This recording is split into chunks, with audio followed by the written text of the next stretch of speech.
안녕하세요. 평택 우리병원 신경과 전문의 조진혁이랍니다. 최근 화제가 된 넷플릭스 흑백 요리사2 보셨나요? 거기서 무쇠팔 닉네임으로 나오신 박주성 셰프님께서 희귀질환을 앓고 계신다고 하셨는데요. 저희가 봤을 때는 히라야마병이 아닌가 싶습니다. 히라야마병은 매우 희귀한 질환인데요. 한쪽 손에 힘이 빠지는 질환이지만 통증도 없고 감각 증상이 없어서 진단이 이뤄진 경우가 많습니다. 오늘 히라야마병에 대해서 알아보도록 할게요.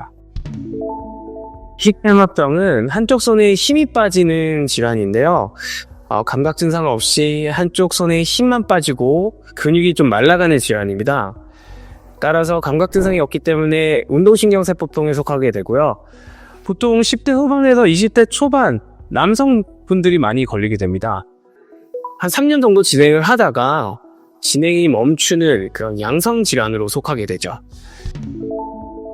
발생하는 원인은 경추에 경막의 불안정성으로 인해서 만성 허혈성 손상으로 인해 발생한다고 알려져 있습니다. 보통 과도한 목에 숙이는 자세, 이런 자세에 의해서 유발하게 되고요. 이로 인해 척수신경 손상이 오게 되고, 그로 인해서 주로 한쪽 손에 이렇게 힘이 빠지고 근육이 말라가는 질환이죠.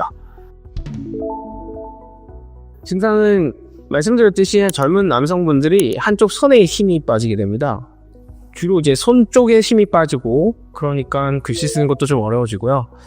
젓가락질이나 병뚜껑 따는 거, 캔뚜껑 따는 거, 이런 손가락의 근력이 좀 약화되는 게 일반적이고, 조금 진행되면 전완부까지 조금 진행될 수 있는데, 대체적으로 이제 팔꿈치 이하에서 진행이 멈추게 되고, 아까 말씀드렸듯이 한 3년 정도 진행한 경우가 평균적입니다.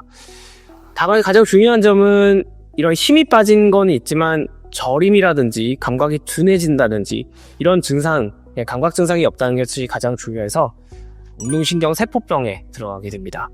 그리고 4분의 1 정도의 환자분들에서 추울 때 손에 좀 더 힘이 빠진다 이런 얘기를 하시기도 하고요.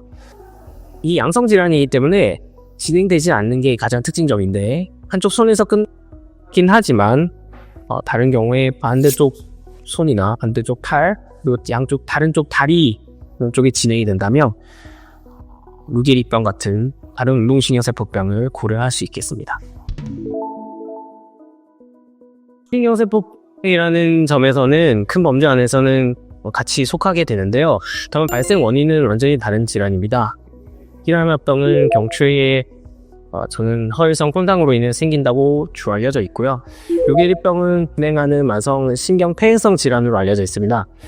차이점은 루 게리병도 마찬가지로 한쪽 손에서 시작하거나 한쪽 다리에서 시작할 수 있는데, 진행하기 때문에 결국 사지를 침범하게 되고, 그리고 가장 중요한 이런 삼킴 근육이나 호흡근을 침범을 해서 사례가 잘 걸린다든지 숨을 쉬는데 조금 제한이 있게 되는 진행하는 질환으로 생명에 영향을 미칠 수 있는 질환이죠. 그리고 또 간별의 질환이 드문 질환이지만 다초증 운동신경병이 있고요.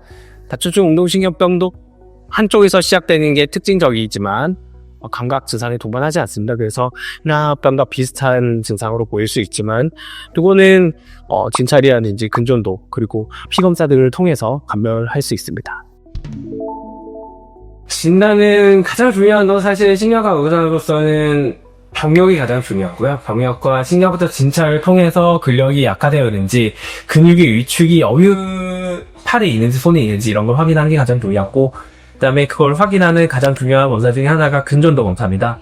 근전도 검사는 신경병이 있는지 유무, 혹시 근육병이 동반된 건 아닌지, 그리고 다초증 운동신경세포병 같은 이제 다른 신경병이 있는 건 아닌지 확인하는 게 중요합니다. 목을 숙였을 때 경추 MRI를 찍어서 이상이 있는지 확인하는 게 중요합니다. 히라야마병을 치료하는 것은 가장 중요한 것은 추가적인 신경 손상을 막고 남은 근육 기능을 잘 유지하는 것입니다. 목보드를 착용을 해서 목 숙이는 동작을 좀 제한하는 게 좀 도움이 되겠고요. 일상생활 속에서도 스마트폰이나 노트북 사용하는 고개를 숙이게 되는데, 그런 자세를 장시간 같은 자세를 취하는 것을 지향하는 게 좋겠습니다. 또 약해진 근력은 재활 치료를 통해서 일상생활에 영향이 적도록 노력해야 되겠습니다. 치료와 함께 정기적인 관찰을 통해서 증상 변화를 논평해야 되고, 혹시나 이게 히라마병이 아니고 루게리병으로 진행하지 않을지 정기적인 진료가 필요할 것으로 생각됩니다. 히라마병은 희귀하지만 조기에 진단하는 것이 중요합니다. 물론 진행을 많이 하지 않은 양성질환이지만 조기 진단을 해서 더 이상 불필요한 검사나 치료를 막을 수 있고요. 중요한 잘 치료나 좋지 않은 자세를 피해서 일상생활에 영향을 미치지 않도록 하는 것이 중요하다고 생각합니다. 오늘 내용이 도움이 되셨다면 구독과 좋아요 부탁드립니다. 감사합니다.